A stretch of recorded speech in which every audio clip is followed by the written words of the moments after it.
we doing this? Really? Wait for it. Are we doing this? Wait for it. Pow! What the fuck? WTF. And it's also, what the fuck? What's wrong with me? It's time for WTF. What the fuck? With Marc Maron.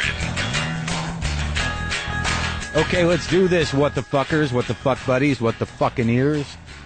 Whatever you want to call yourselves, it's okay with me. I am in the car. I don't give a shit about anything. I am driving. I don't know if you know what that feels like. Of course you do. We all have cars. This is America. But that feeling of driving for meditative reasons, driving just to get some fucking space. I used to do it a lot more. Spent a lot of time driving across the country. I've driven across this country, at least 5 or 6 times. Yeah, I'm no driving hero, but there's something about driving that I just love. This is an experiment in talking while I'm driving, because usually it's a meditative place for me. If I know I got to drive for 2 or 3 days straight, I'm thrilled. And I just haven't had the opportunity. And I think as I get older, I don't want to do it as much.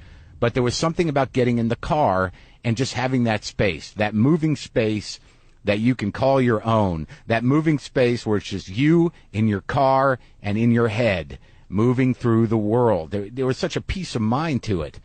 And the amazing thing is, I just remember that I can get into a car. I had this realization that there was something beautiful about it, because you're grounded, yet you're completely out in your own world. You're completely out in the world, and you can just drift.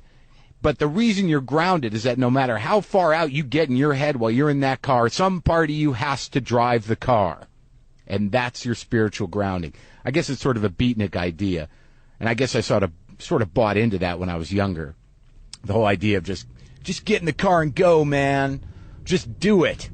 Just drive. Doesn't matter where you're going, man. Just get a bag of weed, get some good tunes, and drive your car.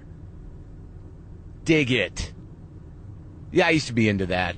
But I've run away from places, and I've driven to places, and driving has been just a big part of my life. I got my driver's license when I was 15 years old. I lived in New Mexico. That's when you got it, so that's when it started.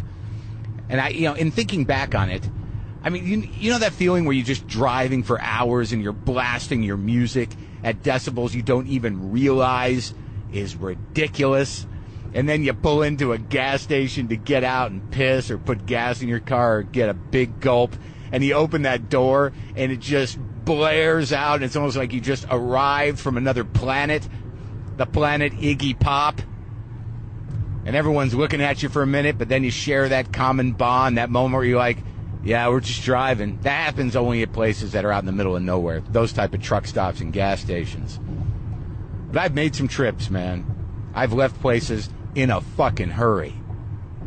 Right now I'm driving to Arrowhead Lake. I need the rest. I hope I get the rest. I don't know. I'm working at a level of exhaustion that I find a little disconcerting. I know how to do it. I know how to be this exhausted. I did morning radio for a couple years.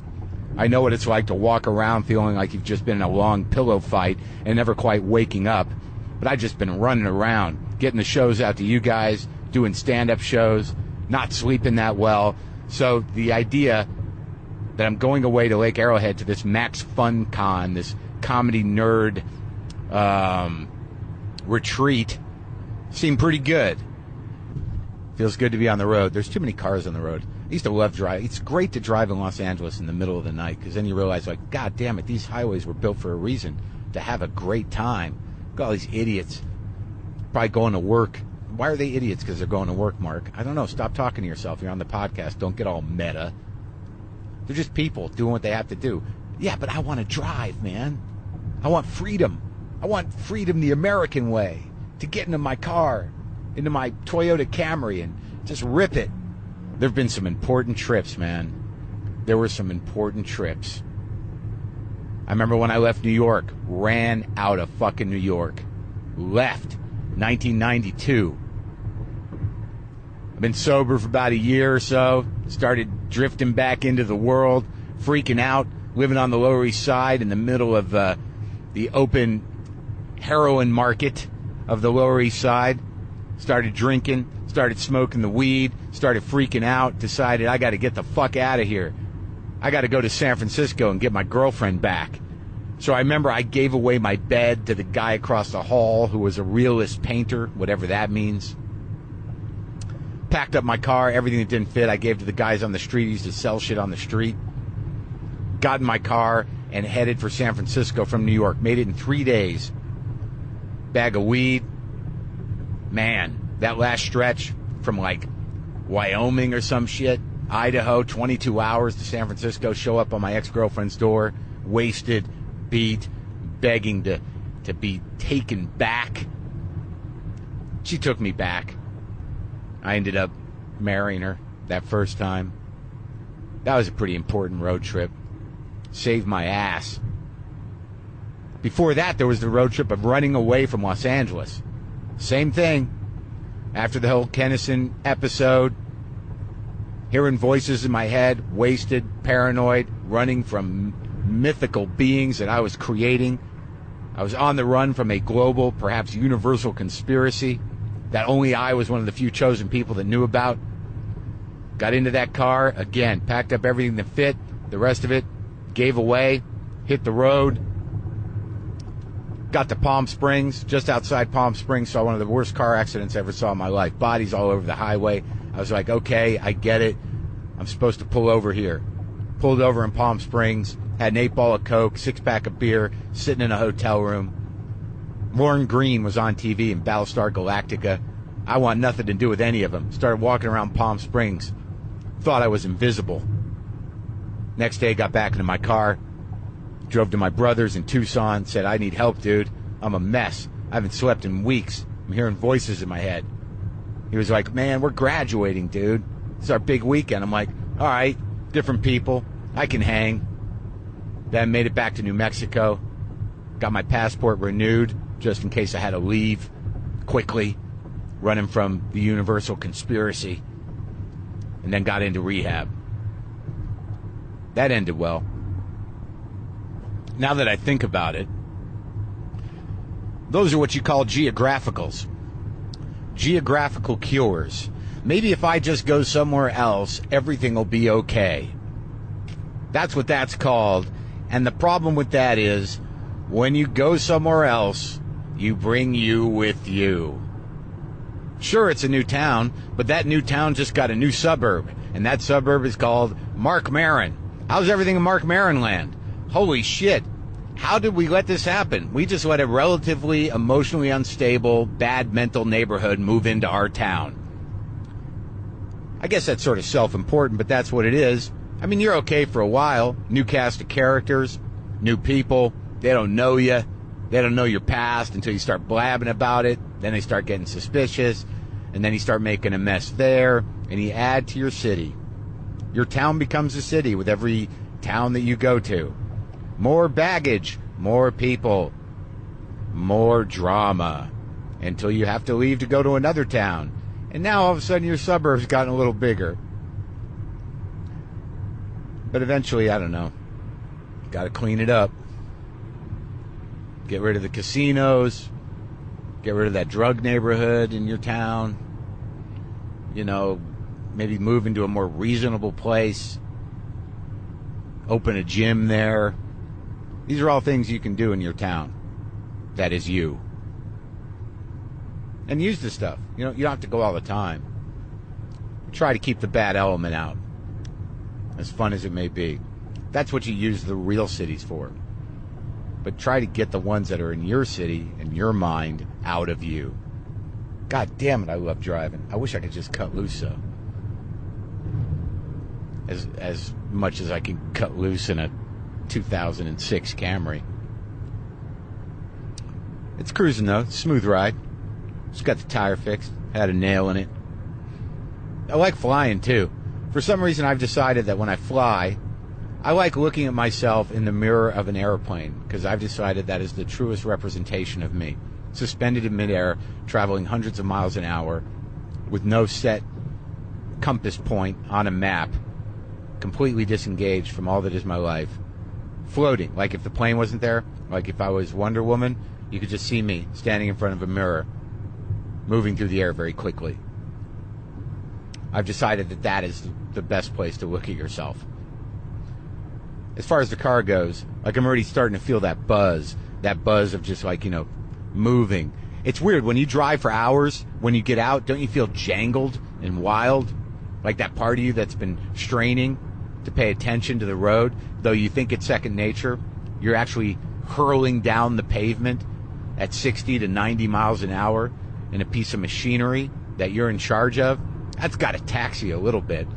But then when you get out of the car, you don't really think about that. You just feel kind of wasted a little bit. Man, it's starting to come clear to me that I'll do just about anything to get high, other than do drugs or drink.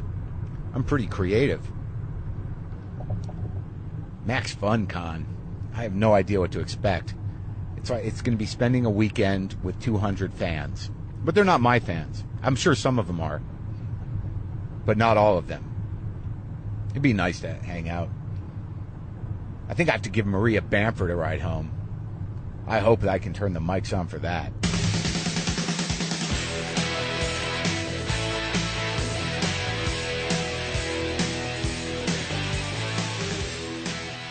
Oh, let's not die. And her hit a nerd. Some guy. Did you have fun? Or a compadre. Yes, I had a lovely time, and in fact, now I feel like I want to stay longer. Do you want me to leave you here? No. But Not that but I mean, I'm all packed. But I really enjoy. The people are really nice, and then it's really nice because I feel like they already know you on some level, and then you get to. Look at that guy. How you doing? Bye. We're podcasting. Oh no, but thank you so much. I'm pretty sure. Okay, thank you. We will. All right. Oh, we just got for some gummy worms for the road. Oh, good. Bye. Bye. Look at I feel like we're the future right now. We are in the future. We're entertaining and driving at the same time. Here we go. Do you know how to get out of here? I think I do. What's gonna be? So some guy comes up to me last night. Yes. Drunk, wearing silver pants. Okay. But a pleasant guy. Dressed in the country estate. Half country estate, half 80s disco. Excellent. And he goes, "Are you one of us?" Yeah. Meaning a being, or what? I'm not sure. I think my nerd cred was being tested. Oh, okay, so. So I said, "Well, I'm a rogue." That's what I said. I'm a rogue. And he goes, "What?" I go, "Well, we're rogues, comics. We just live in our own world. But we desperately want to be a part of things. Everything, and yet not want to be a part of things. I mean, I think that I think this was a conflagration of all my greatest wishes. Yeah. Which is feeling like I'm an important person, but then not feeling known at all. Right. Which I think is where I should start thinking of going to grad school, because it is odd. Like, why did I get into show business? Because I had low self-esteem and I need to feel needed. Now I feel needed, but then I feel kind of like people treat you differently because you're weird. But maybe that's all in my own head, because I think it's just a new way of thinking of the same thing that I've always thought of, is that I'm weird. But nobody else thinks that. Maybe some do, but not these people. They were lovely. I got to hold somebody's baby. I was so lucky. That baby's name was Penny. Let's roll up that window. I'll roll down the back windows. But it's going to be too hot. No, I'll roll back here. I'll roll them down. Okay. See? This could be nice. Okay, it will be nice. Okay, all right. Did you? Yeah, the baby was sweet. That is the sweetest thing. That baby. Did you think you could own one though? Road closed ahead. Oh no. This can't be right. Oh, this can't be right. Okay. Should we focus before we get on No, the I road? think it's fun when you're not focused, and then we get into conversation, and then we're lost. Around the If you went to grad school, though, I mean, because I used to have that fantasy, like I'm going to go to grad school, but what would I do? Well, what would you do? Like you find out when you get there. What's your plan B, Maria? What do you have them in your head? It's like, I'm going to do this instead. Well, I'm going to take bookkeeping with my friend Judith at Pasadena City College, the September through December semester. Are you really? Yes. No, you're not. Yes, I am. No. And learning, because I want to learn more about my business so that I don't get so frustrated and start to cry at the accountants every year. So you're really going to go to take bookkeeping? Yeah, for reals, yeah. So because otherwise I feel frightened of it, and if I get to know it, maybe I will in fact enjoy it. What, like Excel spreadsheets and stuff? No, QuickBooks, QuackBooks. Okay.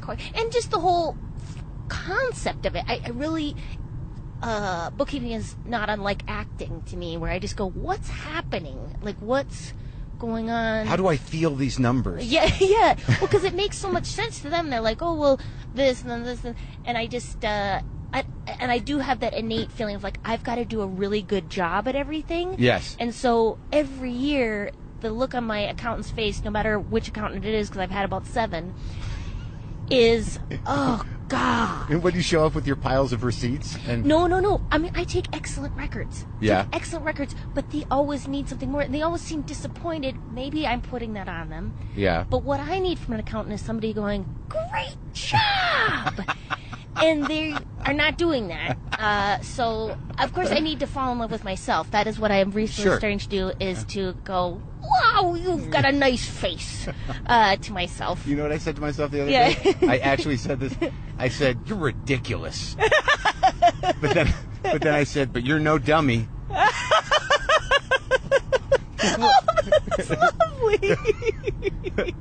I said it out loud, too. I couldn't believe it. Oh, that's nice. Because I had done something or thought something that was just ridiculous. Yeah.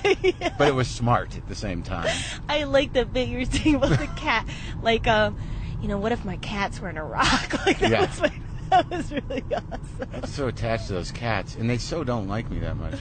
So bookkeeping, you would do bookkeeping? Bookkeeping, and I do enjoy it. Like when I did the open mic thing. Yeah. And I really enjoy that, being with people. No, I don't like teaching anything at all, because I don't think people need to be taught. I think people know innately how to do things, and you just do it over and over again.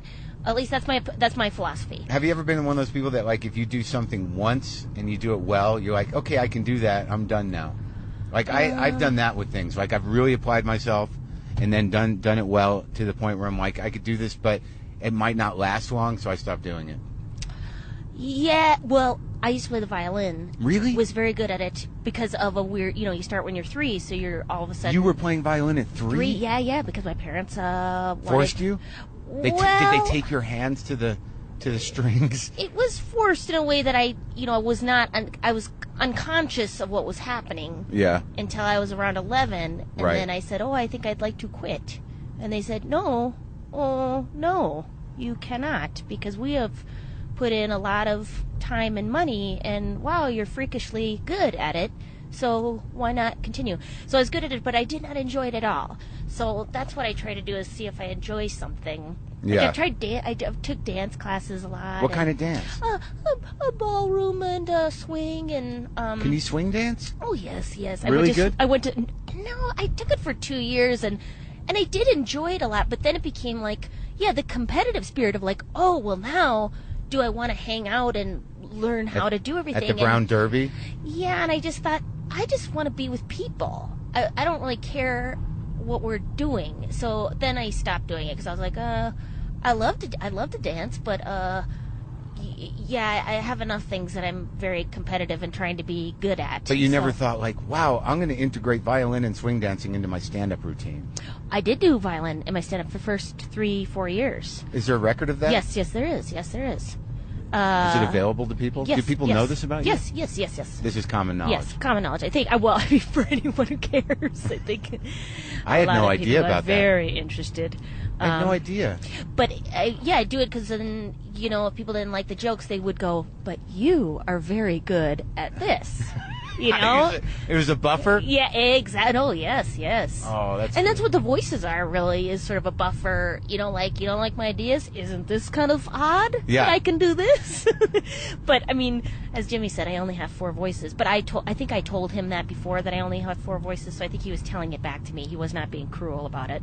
Yeah, Jimmy's tricky like that. Jimmy Pardo, he'll trick you. And he'll say things, and you'll be like, really? And he'll be like, no, come on. He gives you that self-doubt, and then he takes it away from you. Well, the thing about your voices, though, this is the interesting thing, is that, like, again, I don't think we've sat down and had a real heart-to-heart like this. Yeah. And while being recorded and driving. Sure. Well, you got to keep distractions going. Because I think if we were just sitting still in a room, it'd be uncomfortable. Yeah, no, it is. This way we feel like other things are happening. Yeah, no, it's fun.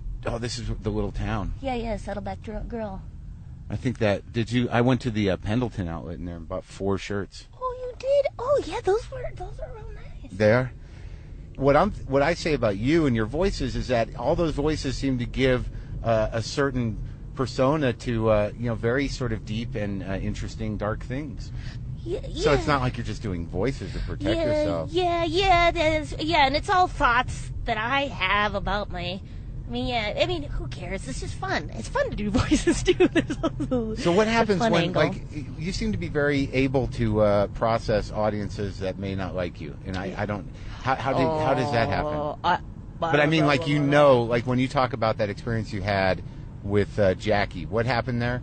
Oh well, what happened? Jackie Cation. We were in Pennsylvania, a place called JR's, which is a lovely, beautiful club, great staff. They're very, and it is the thing of their club is that it is a local neighborhood club, so it's very much people come there all the time and support the local business, whether or not they know what's going to be performed. So they just come see the comedy. Yeah, which is it's great. A comedy club. Generally speaking, I'm going to laugh. Yeah, and which is great, and for whatever reason, people were not. I did not think it was going well at all. I think I got some laughs, but it seemed to be that whole feeling like, what is this woman talking about? I feel kind of uncomfortable and frightened, and it seems like she's maybe making fun of me without talking to me. And I was like, this is awful, because people were there for like their 50th, their year of retirement from the Navy with their whole family. Well, you just know on a practical level, I'm like, I'm not their thing. No, yeah. I'm not built for this. Kind of built for this. And then what happened is that I had malted milk balls for dinner. This is what happened on Friday night, and because they gave me some a comic gave me some malted milk balls. Yeah. A mistake. I should not have accepted them. And then I was gonna have dinner after the first show. Right. Not the best idea. Should have eaten beforehand. Yeah. Some protein situation. So you're shaky. Little shaky, Yeah. a little bit, if not very shaky. Did the first show. Did not go well, and I said, you know what? I think I'm gonna go talk to the club owner or club owner's wife who was there, and I said, let's switch it up. Jackie will headline. I think she'll, she's she's just lovely. I mean, she's I love her. She's funny, super funny, and also very lovable. Like can people speak to the working people. Yeah, well, that is true too. Like people. And she's also very warm. Like, yes. I don't know if I'm a very warm character on stage. So, anyways, blah, blah, blah. Yeah. And but I talked to the club owner's wife. Then the club owner's wife said, in a very nice way, yeah, I don't know what's going on. I mean, you seemed like you were funny when we saw this tape of you. Are you doing something different? Oh, no. And then I think I went into a little bit of like, well, 10 years ago I had a different act. And then I started to weep uncontrollably. And no. Jackie came in and she's like, she needs some chicken wings. She needs some chicken wings. And it was embarrassing. But, oh well. And so you switched it up. And it was great. It was great. And I think the people had a much better time. And I did too, so it was a selfish choice for myself. Well, it's sort of interesting because I get into the same boat. I know I can play for almost every audience, but if you want to do what you do, you can pretty much know after a certain point that I'm not sure I'm these people's cup of tea. Yeah, I think they're looking for something more general than what I have to offer. Right. And I know, I read the... Oh, my God, look at where we are. Oh, it's wonderful. We're above the clouds. Above the clouds. How is that possible? Well, because we're... In the mountains? We're angels. I knew it. We're still alive, though, aren't we? Yes, we didn't crash and we're not in a fictional car, are we? I hope not. If not, no. I wonder what reality is. I hope the clubs are good here. Yeah. Maybe this is heaven and everyone will like us everywhere we go. Oh, my gosh. Look at that. Oh, Rim of the World High School, too. Rim of the World. They noticed it. I'm not sure that's a good name for a high school. I know. I'm not sure. Okay. So, young Maria Bamford. Yes. Grows up in... Duluth, Minnesota. And, yeah. And, you were popular. And let's go back to say, you're playing the violin, already a strike against you. Yeah. You're in junior high. You have blonde hair, freckles? No, not blonde hair. Brown hair. Brown hair. This is not natural. And I did not have freckles. I think I was... I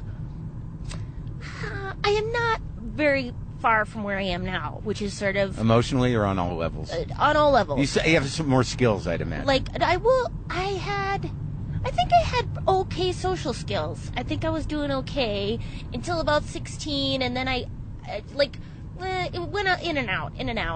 But I think I was pretty good at talking to people or putting on like my dad sent me to a Dale Carnegie training course on how to win friends and influence people. Really? For 18 weeks. I went and with some businessmen and women, and it saved me. It saved me. Really? Yeah. Like, I was super depressed, was like sleeping all day through school, and I was like, okay, and I totally did all the things, and suddenly, like, I was able to have friendships, like where just had a format of how to talk to people. Uh-huh. And because I had so much anxiety, and so, I would say, "Hi, Mark. Mark, it's really great to see you. Mark, your set was so great last night, Mark. So what? And then you listen to people, and then you tell the person back what they just said, but with a positive spin on it. And it was fantastic, I tell you, and immediate results. Really? Yeah, and then it all crashed down. I went to college, and people on the East Coast were like, "Why are you talking like that to me? Why you all just calm down?" Oh no! And I'm Where'd you go to college? I was at Bates College in Lewiston, Maine, and I think there was an air of hysteria with my Dale Carnegie techniques in college because I was very afraid. So I'm sure they were telling me to calm down for good reason. So you're smiling a lot and very wired. You're like, oh, very nice. So freshman year at college, did you have a meltdown? I had some of these unwanted thought syndrome where I had dark thoughts of, unwanted sexual violence sort of stuff that started when I was about 9 or 10 years old. And is that a real syndrome? Yes, it is. It is a real type of OCD. How does it manifest itself? Well, what happens is you go, and a lot of people have it, but just have one weird thought. I'm trying to think if I have it. Let's say this is a common one people have about they're with a postpartum depression thing. Sometimes they have their baby, and then they think of themselves hitting or killing the baby. Oh God, yeah. And then they go, "Oh my God, I can't! Oh yeah. Jesus!" And either, what people normally do is they go, "Oh jeez, that's a crazy thought," and then they move on to something else. Somebody who's more who's more agitated would go, "Oh my God, I can never think of that again. Maybe that means something. Am I going to kill my baby? Am I going to kill my baby?" And then they can't stop thinking about it. Can't stop thinking about it. Right. And the obsessive compulsive is the obsession is, I'm going to kill my baby. The compulsion is whatever you're doing to make yourself not think of it, or starting to avoid your baby. I would think of whatever the taboo thing for me was, which was I was killing my family, killing my friends, sexually assaulting people, kids, animals, that type of thing. So that I would start avoiding, so I would just be by myself, which is the safest place to be. Yeah. So I don't hurt anybody. And so that was that thing. But then at the same time, I think in response to that and other things, I also developed an eating disorder. I, did that exciting thing, which I don't talk about because it's well, who hasn't? I'm one of the few men that has one, a slight one. Oh, I think lots of men had them. I have dated a number of gentlemen who have had, manageable eating disorders. I have that. I have complete body dysmorphia. Right now, I feel like I'm obese. I'm sorry if my fat is touching you. Oh God, that is so interesting. Yeah, it's I think it's. Have you read not Richard? Okay, Richard, very famous comedian, and he was on the Richard Lewis. Oh, okay. He totally has that as well, and he talks about it in one of the book how he has an eating disorder where he binges on food but chews it and spits it out. Oh, that's good. Yeah, I never did that. Yeah, no, I like the swallowing a lot. Yeah, no. It's what was your wonderful. thing? Well, I think, and I have not binged or purged for 20 years now. I just got my your chip? Well, I don't know. I got a candle. Got a couple of flavored candles, interestingly enough. Oh. And don't eat them. I don't eat those candles. But yeah, so I haven't done those behaviors, but my brain, is still kooky-coo. I'm going to pull over and let these people pass. Oh, yeah, they pass. No, I can't do it here. Well, that's good, but you still think about it. Oh, sure. Because I still do it. I had like 5 pieces of bacon this morning, and like buffets, I have a hard time with buffets. Yeah. Because it's like I just know it's sitting there. I have to be first in line, and then I'm sitting there and I'm eating, and I just know all that food is there, so I feel like I've got to do my part, and I have to go up and get more, and then I think what it really comes down to, and same with the what is it, the bad thought syndrome? Yeah. Like I have one that I do now where I'm laying in bed and I keep picturing myself. It's a vague, obsessive thought about being crushed by something. Like hard impact. Like it's not even. It's general. Like I think that I'm going to be, like hit with a hammer, or the house is going to fall in on me, or I'm gonna like this mountain. Like it's like that's. I'm kind of happy it's that specific. Yeah. Because the odds are pretty, whatever. But they are significantly lower than being drowned. Attack, if you're being worried about being drowned, I mean, that would be more likely. But I've locked into that. Yeah.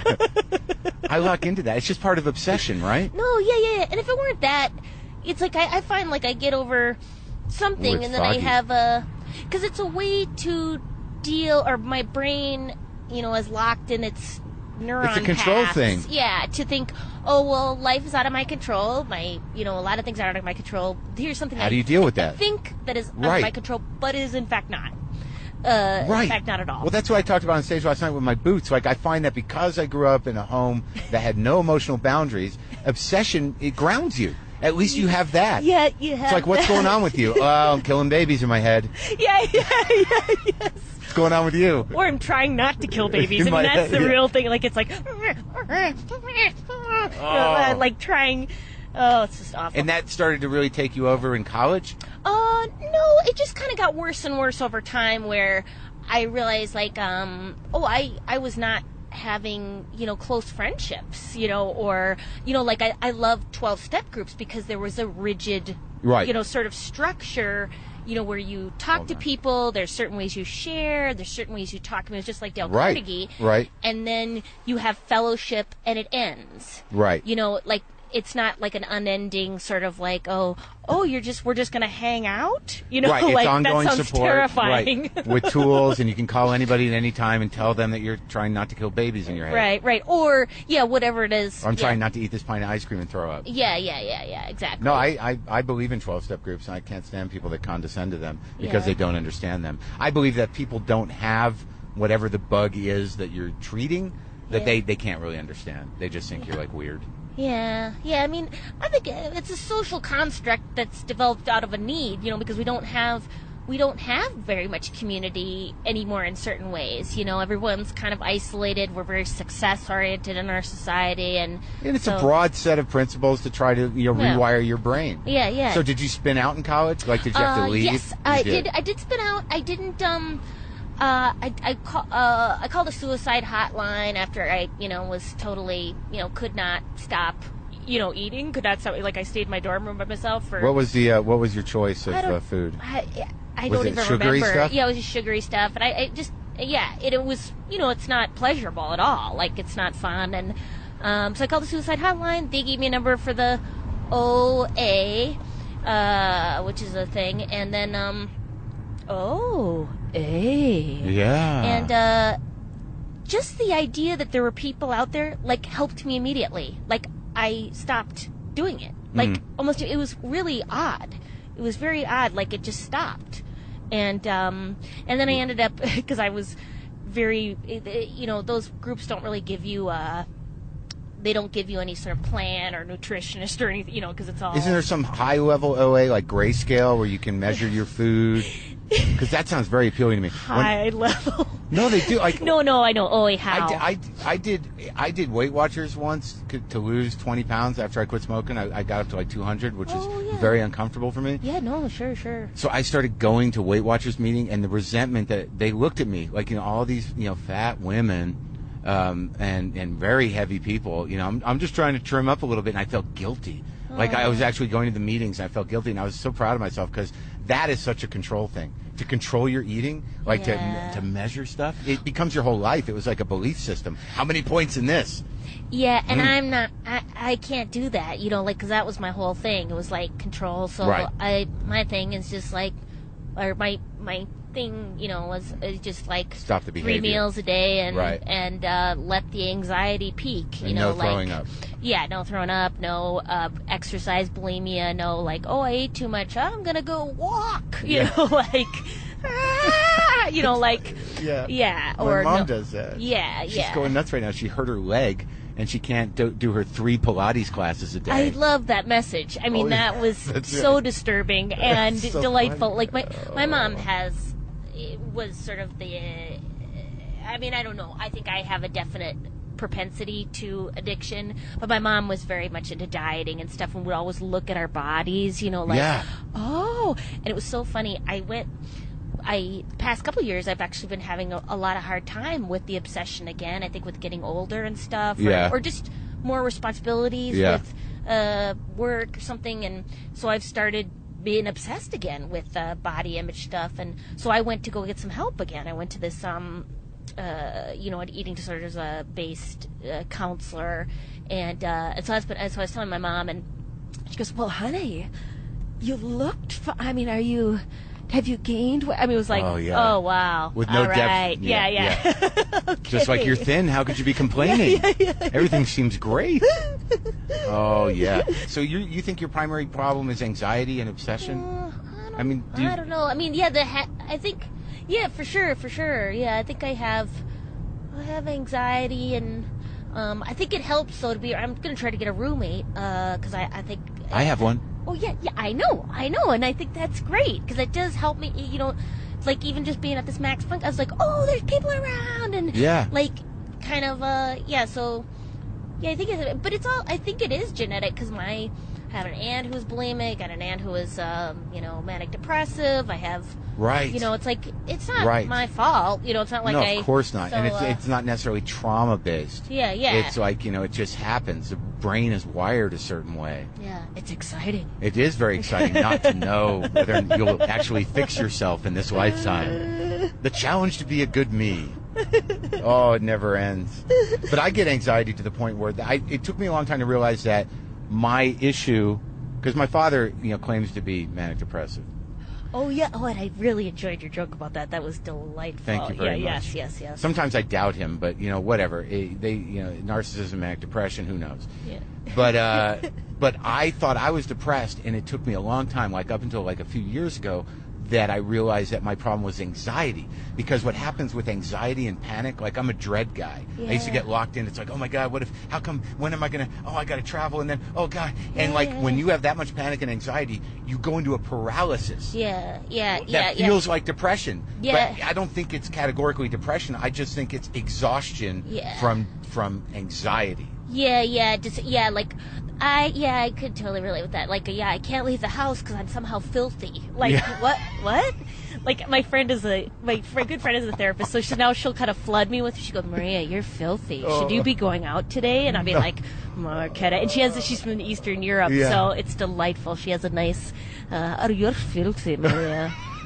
You're so disgusting. Why are you out today? But it's great because it's like I am out.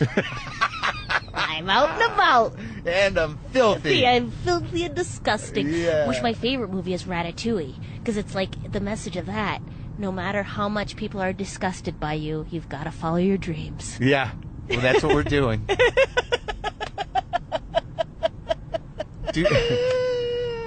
I just always find that you must baffle people sometimes. Did you start as an actress though, or how'd you start? Because I started doing.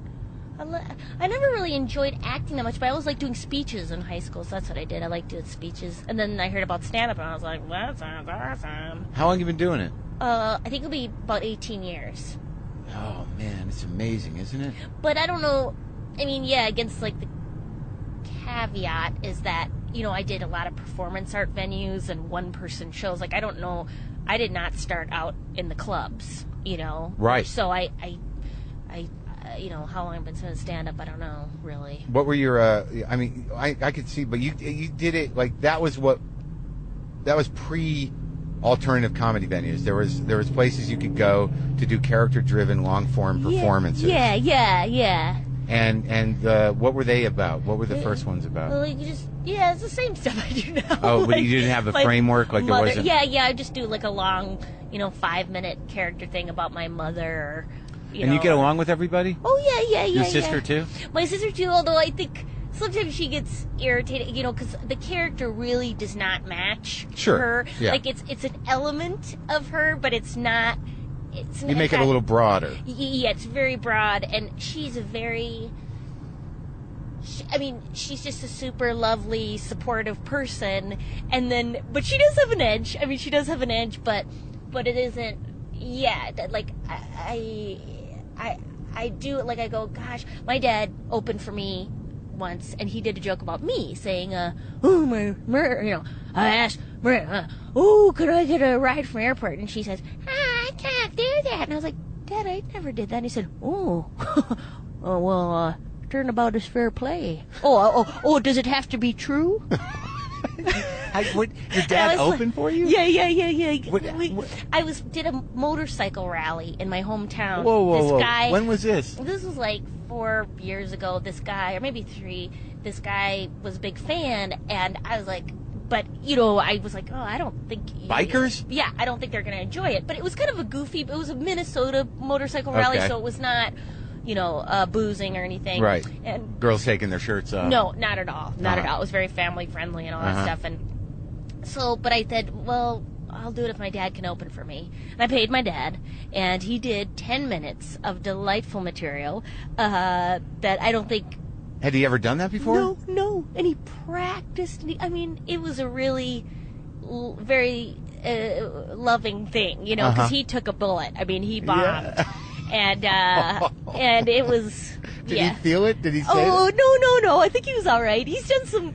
he was just trying to do it for me. Well, I have to assume he took the Dale Carnegie course as well. So. Well, exactly. He did take the Dale Carnegie course. So he tanks, your dad tanks and brings you up. Yeah, brings me up. And yeah, it was very... Well, I think the thing about the sister and how people get sensitive, I think when you live the life that we live, until family members accept it, it's hard not to interpret what they say as passive-aggressive. Because, for me anyways, because they're like, how's that comedy thing? They think it's a phase until you end up on television. Then all of a sudden it's like, oh, maybe. Well, I think that's just, part of it is psychological. It's like, this is what I've always wanted, so my family knows that I'm, I am lovable or something. Like, if I'm on television, that means I'm definitely okay. Right. Which is... It could be quite the opposite. Well, exactly. And also, like, it's such a trap, because then, I gotta keep being on television if I'm gonna maintain being an okay person. And... Yeah, feed the whole. Feed the whole, and so... as I get older, I go, I'm going to have to keep getting things, tightened or Botox. I go, I don't know if I want to I don't know if I want to feel any kind of pressure like that. Have you done any of that? No, I haven't. But I dye my hair blonde, so I play the game. I play it. But, yeah. What kind of business is your dad in? He's a dermatologist. Really? Yeah, and he got his face resurfaced because he can get it all done for free. Can he do it himself? But I guess in a mirror with the tools? No. My dad was a surgeon before he messed everything up, and he actually assisted on his own back surgery. He got local anesthetic and a mirror set up. And my God. That is nuts. Doctors are nuts. Yeah. Dermatologist. Did he help you out? Did you have skin problems? No. My sister got the bad skin. He had the bad skin. Your dad did? My dad did when he was growing. My mom said her first memory of him was he was wearing a red shirt, and she said, it doesn't... with that acting, it's just not the right color to wear. Oh, no. But... Duluth, Minnesota. Yeah, they're... So how's the romantic world for you, Maria? Well, I'm on eHarmony, and, I get 5 matches a day. Do you? And, but You're really doing it? Oh, yeah, totally. And you've done it for a while? I've done it, I guess I've been on it, 2 months, because I had a breakup about 7 months ago, and it was pretty hard. It was real sad. Was that the Australian guy? No. That was. I remember meeting one guy. Years ago. Oh, sorry. Years ago, yeah. I haven't been keeping up. You haven't. I'm not in the loop. No, listen. it's yeah, no, I think I still have looked at a relationship as a self-esteem building thing, and it's like, no, I gotta really be on board with myself and my life and not try to invite anybody into it, and also like, wow, I've gotta really like and respect the person. Like, I mean I've liked my boyfriend, but like gone, oh, I really respect how they think about things. And like, rather than going into, I think I've gone in going, I'm going to help, which is horrible. I mean, number one, nobody wants to be helped. And I'm sure maybe they went in thinking they were going to help me, you know, and it's like, no. You want to be with somebody you admire, you know, like you go, oh, this person is really neat and a wonderful person, not like, I think I'm going to really, that, you know, they're neat, they're fine, but that one thing, I'm going to teach them a thing or two about a thing or two. Right. And it's like, oh, and that's a control thing too. Yeah, totally controlling and totally manipulative, and also a put down to the person, you know, like, it's like I'm so concerned that I don't know how to do it. You know, I've been married twice. You know, I've been like, I don't know that I've been dating, but I haven't meant it in a way, you know, because like, I mean, I'm emotionally kind of unavailable, but I don't know how to do it. It seems almost impossible. Like, in some ways, I'm very relieved not to have somebody in the house all the time, right? Because I think if you're in relation to somebody, it's hard not to use them to judge you. Do you know what I'm saying? Does that make sense? No, yeah, like you assume that they're thinking something, and they're going to manifest your worst fears, and then you blame them for something that's not really happening. I don't know if that's your story, but yeah. Like my dad, or at least the thing that I think is, like, my dad is super depressed and kind of grumpy a lot. Yeah. And so that feels very comfortable. You know, somebody who's kind of, right, you know, grumpy, pissed off, and you got to kind of, you know, but then that's, you know, it's like. But my dad is, you know, can also be super loving and stuff, but I think that's why we come from similar things, because then you're in that weird position to entertain the sad dad. Sad dad, and make like, it. Oh, yay! Come on, Daddy, smile. Oh, and then that's what we do. Well, and I got into another. I'm in that. I was in this coleslaw one, this SLAA, because I would. Oh, tell me about that one, because I think I need to go to that one. It's awesome. Is like it? I felt really ashamed going there. Like, I felt like, oh, these people are creepy. But, the sex addicts, but it's hard to understand the love addict part of it. But the sex addict people, though, I found like I could totally relate with them, because it's the whole. I mean, sex, love, whatever.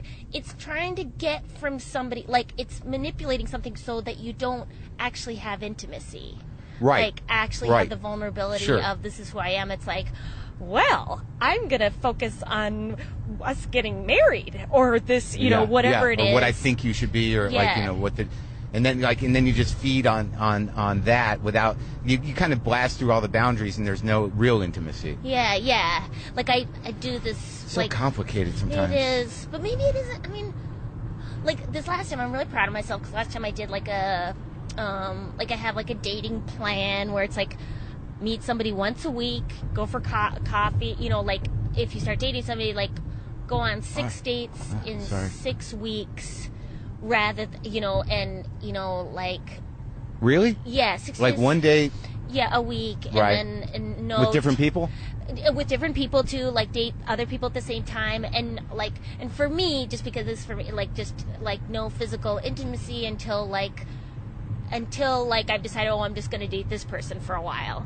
Because, like, I just know I connect. You know, like, all of a sudden, my brain goes out the window of, like, oh, do I even like this person? You mean, like, once you physically get intimate, it's like you're attached? Well, yeah, and I can't betray them. Right. You know, and it's like betrayal. Like, I remember, well, this last guy who I dated, who's a, you know, lovely guy in a lot of ways. And then, anyways, he said on, like, our fourth, you know, he said, well, you're gonna leave me. You're gonna leave me once you find out certain things about me. And he fourth told me, date? Yeah, I think like fourth date. He said, you're gonna leave me if you find out certain things about me. He told me some things about him, and I was like, I felt so much like, well, I don't want to leave you, but that is frightening. Like, that is, but I don't want, like, I don't want to leave you, but it's like, yeah, you gotta leave him. You know, like, it's okay to say, hey, I accept you and stuff, but, you know, if you have a history of that. And threatening somebody, like saying, oh, you're going to be the person who's going to do this again to me. It's like, and that is a real trigger for me. Like, no, I won't. Right. I'm going to be the one lady who really Oh, so then loves you're you. in. Yeah. And also I'm this special lady, Right. you know. That's it's all gonna- that specialness. Oh my God! So that's almost like you volunteer to be hostage. Yeah. And also it's, I mean, maybe it's a low self-esteem ego thing where it's like, oh, I'm going to be this one person, you know. Who, Right. It's also a I'm- challenge not to. Exactly. Yeah. But at the same time, as soon as that person said that, I didn't respect them. Like, I was like, that's not cool. Like, and that, like, that's what somebody told me about relationships. Once is the like, respect goes. yeah, like, if a friend said something like that to me, I'd be like, nope, like that's not okay. But that's what somebody has been. I've heard a bunch of times is like, expect no more from a relationship than you would of a friend, and no less of a friend. Oh, sometimes I feel like I'm so fucked up with this stuff that I'm never going to unfuck myself. But the nice thing is that it's a wonderful journey. Doesn't it get better and better though? Yeah, I feel better about Yeah. myself. Yeah. But I'm Alright. afraid of relationships a little bit. Yeah. Like I get very afraid. Because you brought up something interesting that when you go to these programs, at first you feel like there's some element that you're a victim or that you're in a bad place or that you lost somehow. But you forget that sometimes we're the ones that we're like the predator thing that you talked about. That we're the ones that are out there trying to control other people and trying to make them what we want them to be. Yeah, like I just always felt like even this last person like I had a relationship where a person was, I was frightened. I started to get frightened Of him. And friends and family said, hey, wow, are you okay? And stuff like that. So then, but in that, the element, of control is like, yeah, I think I kept thinking, oh, well, I'm going to fix it, which is totally, like, I'm going to either do the right thing so the person won't get enraged anymore, which was... He was a rager? Yeah, where I couldn't do the right thing. I couldn't figure out all the things that I needed to do to so it wouldn't happen again. But it would always keep happening. And then it was like, well, you know what... Oh my God. I learned to do. I got better with it, where I wouldn't react as much to it, and I would just kind of be like, "Oh, this person is." You tried to detach. Yeah, detach with love. Going like just repeating back what they said, and saying, "I hear this is what you're saying," but then it is so upsetting over time that it's like, I gotta let them go because I'm feeling so bad, but also to say that person is wonderful, like has incredibly wonderful qualities, and but I felt like I wasn't helping anymore. Like I was starting. And also, you felt probably it's emotional abuse. Yeah. And you start to lose touch with yourself. And also I felt like my own possibility of me getting abuse. Of me going, and it's like, oh God, like So I think some element of it was. Like that whole idea of I'm going to help somebody. Well, that's my problem. I was the guy that would lock into an uncontrollable rage and not stop until my ex-wife was crying, and then I'd feel bad, and then I'd apologize, but it doesn't go away after a certain point in time. It doesn't go away, and I've read a bunch of books on it now. Oh, maybe you can help me. Because my mom works for a domestic violence center, and I think. What I've read is that, and my boyfriend at the time, his dad had been physically abusive, so he had seen physical abuse, and I think on some level equating emotional or physical abuse with intimacy. Also, they said, so that if I love this person on a subconscious level, this is what's going to go down, and they can handle my rage, if they love me. Huh. And then, it's was he physically abusive? One occasion. And that was it? No, it wasn't actually, which is super sad. Yeah. I was like, and actually then it was very classic violence where it was like, denied that he did it. Said, oh, that wasn't me. I was like, well, that whole like, gaslighting, like, oh, you're crazy, you know, like, and I was like, oh, wow, okay. Yeah. And, okay, quietly. Okay, I get it. And go in the other room. No, but I didn't get that because you love the person. Right. You know, you love the person and you do respect them on a lot of levels. So, so then the other thing I heard is the person will not get better. Like, unless they really make an effort to, like, go through, and women are abusers too, so this isn't just men, but to go through some thing of, like,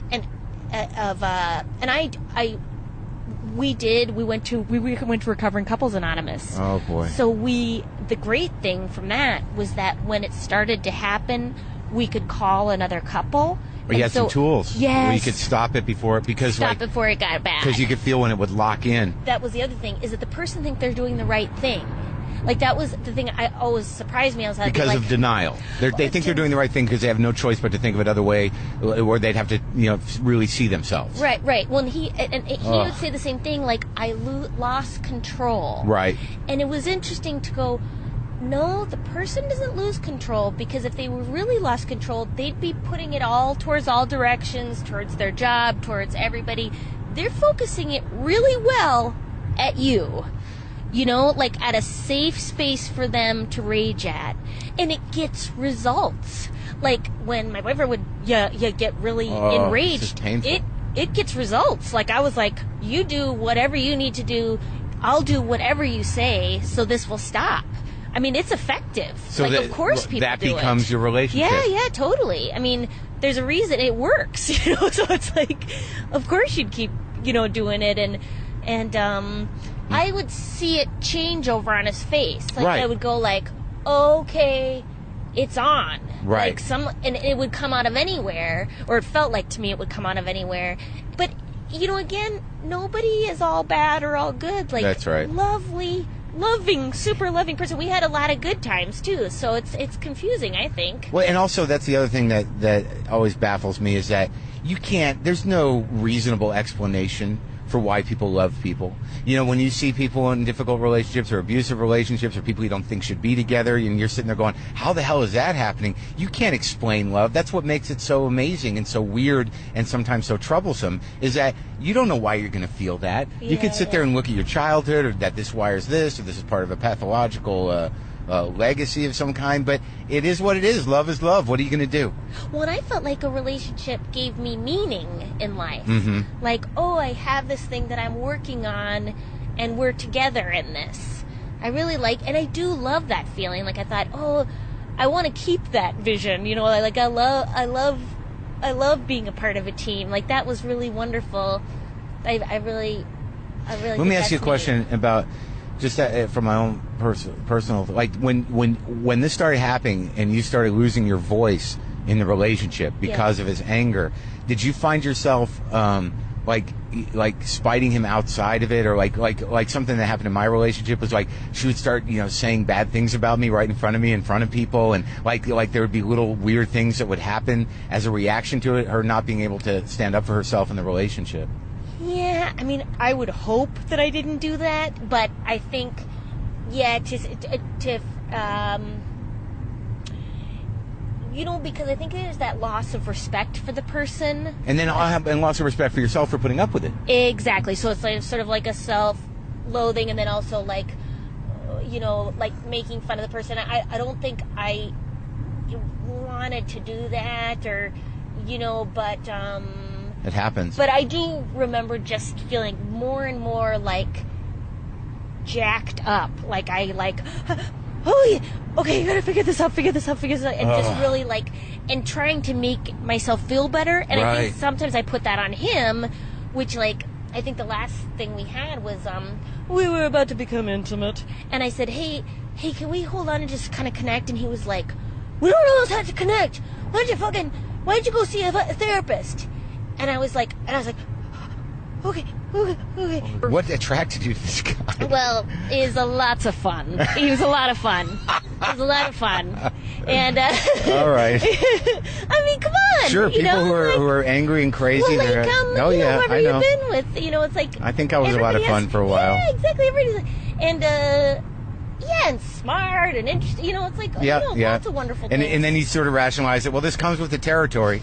If I'm going to meet a guy that this is this smart and this lively, I guess he's going to have this problem. Yeah, or seeing like relating. I think we both related too on the sensitive child thing. Like one thing they had us do in this, which I thought was a beautiful thing, was to exchange your kids' pictures when you were little kids. Oh, that's interesting. Yeah, it was really lovely. And then he tore up pictures of me when I was a little kid. He did? Yeah, and I was like, oh my God, wow, that made me sad. Wow, in anger? Yeah, in some fight? It was after we had broken up, but I was like, it's almost like a witchcraft thing. Yeah, and I was like, oh yeah, but I know that's not about me. That's how he feels about himself. Like he had a bad childhood, like a bad situation. And yours wasn't like bad in that way. It wasn't as physically, it wasn't physically abusive, and it wasn't as frightening at all. Yeah, not frightening in that way. You just dealt with a lot of. Was your dad angry? Anxiety. It was my dad was angry. Yeah, my dad was angry. My dad. Well, this is an example of my dad. My dad would call my dad. Say, Dad, hey, I'm up at Max FunCon. Just want to give you a call. Oh, so you're taking a break from your vacation? Oh. No, I'm working, Dad. I'm just working. Oh, but wandering around with nothing to do. You're on sabbatical. Oh my God. No, Dad. I worked a long time actually to do this job, and I'm you ate French fries at bars with friends for 10 years, and now you get to do it for a living. No, I think it's great. Oh God. That's so erasing. Yeah, and I think. And demeaning. Yeah, and passive aggressive. Yeah, but that's how my dad feels about himself. That's something you had to come to. But Jesus, if that's the type of disposition you have, I imagine even when you were playing violin, that when you wanted to quit that, I can't imagine the kind of mind game that you had to go through. But it's... You forgive him. Again, yeah, and I know my dad is genuinely feels bad about himself a lot. And I think that's... it's... There's no other way to get through it. But yeah, I do have to really be into myself and be into myself in I'm enough. I don't have to make it in show business. You have to parent yourself. Yeah. I don't have to be the best. And I'm trying to let go of that. Maybe I don't have to keep being on TV or, just... What?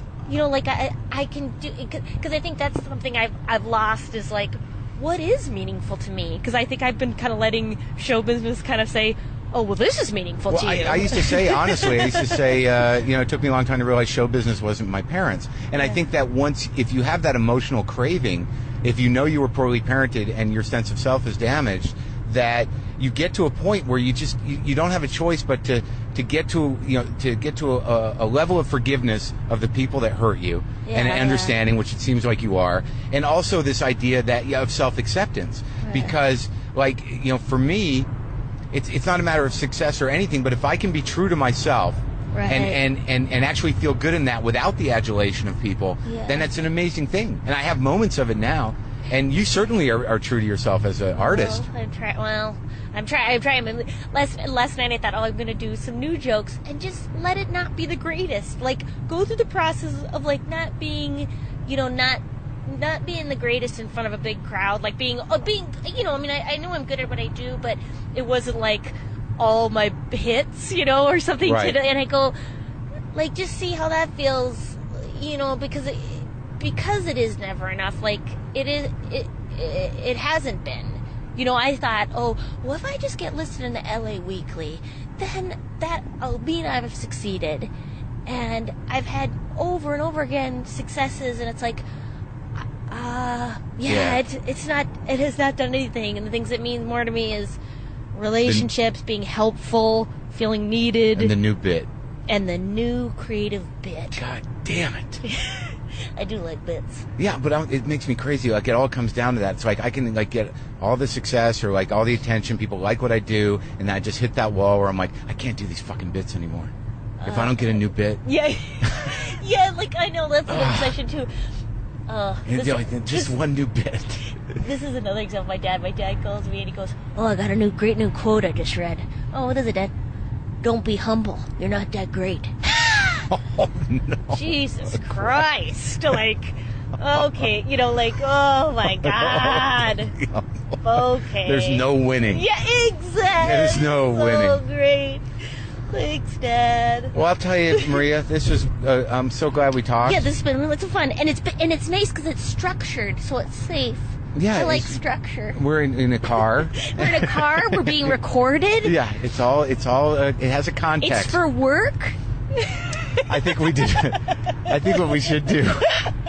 We just did a great show, me and you, last night at Max Fun Con for Jesse Thorne and his crew. There's like 200 people there, and me and Maria, Al Madrigal, and Jimmy Pardo did a stand-up show last night, and it was great. It was really fun. What a great bunch of people, and I think I would do it again. Oh, I think I'm definitely coming. I hope that this becomes like a yearly thing so that we can all grow old together. Like it becomes like a weird, what is that called, where they used to do it in the mountains and you could be Jewish? Yeah, in the Catskills? Catskills. Yeah. Oh, like right. a miniature Catskill. A nerd skills. Yeah, nerd skills. Oh, Yay. that's nice.